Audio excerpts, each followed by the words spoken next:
Hey everyone, I'm Sarah Ramsden. And I'm Summer Inanen. And we are nutritionists answering your questions. And today we have a question from Emily in Vancouver, and she asks, cold sores are ruining my love life. Help!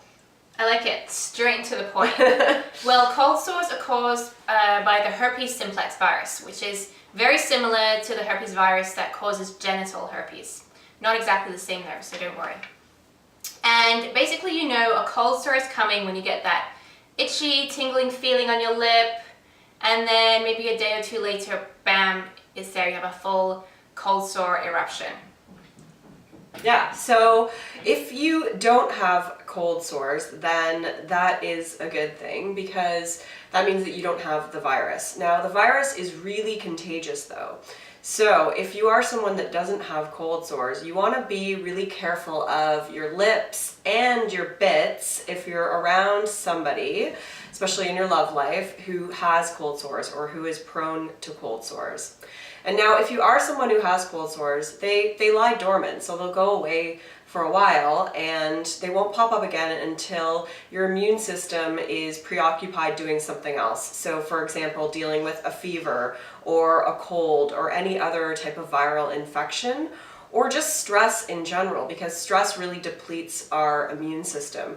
And so if you feel like you're, getting run down, you feel like you have a cold coming on, or you're stressed, then that's when you want to start to do some of the things that we're going to talk about to keep it dormant and to prevent the eruption from happening.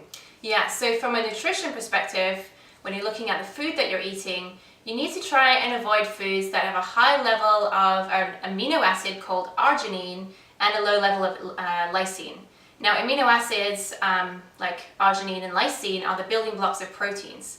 But arginine in particular in high levels has been shown to depress the immune system, whereas lysine has been shown to help fight viruses, especially those of the herpes family. So that's why we need to kind of avoid the foods that are particularly high in arginine.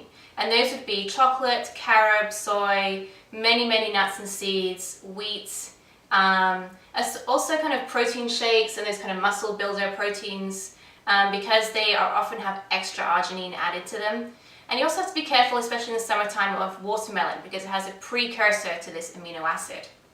Now, on the other side of the coin, you want to be eating foods that are high in lysine or have a good balance of lysine to arginine.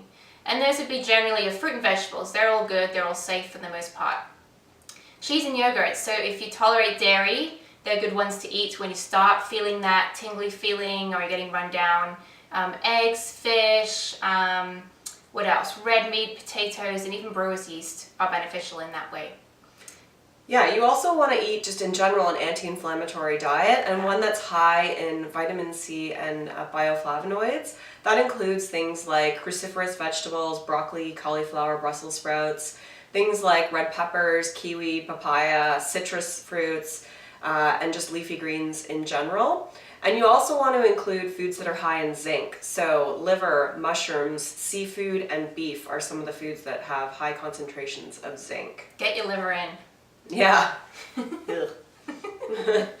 then once you have all of that stuff sorted out, because you can't supplement yourself out of poor lifestyle choices and dietary choices, you can move on to supplementation.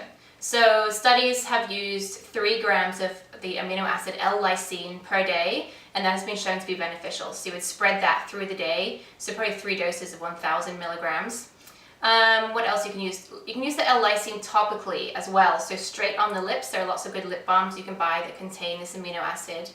You can also take zinc supplementally.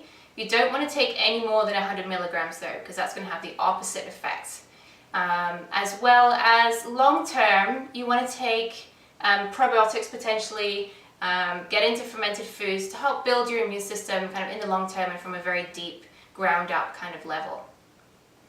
Yeah, and just managing your lifestyle, like we said. So, getting adequate sleep, managing your stress, that's going to all help to support your immune system. Avoiding overtraining or under-recovering, so allowing yourself adequate time between workouts, and just doing smart training when you are working out. Yeah, and if you're someone who is a chronic sufferer of cold sores, You want to really pay attention to the dietary inputs as well in the long term. But then if you start feeling yourself getting run down and you know that's the pattern of when you get them, start taking the supplements preventively as well. Yeah. Great. So that's what we have for you today, guys. Good question. So if you have questions for us, email them to asksummerandsarah@gmail.com and we'll answer you in an upcoming episode. Yeah. Thanks a lot, guys. See you later. Bye.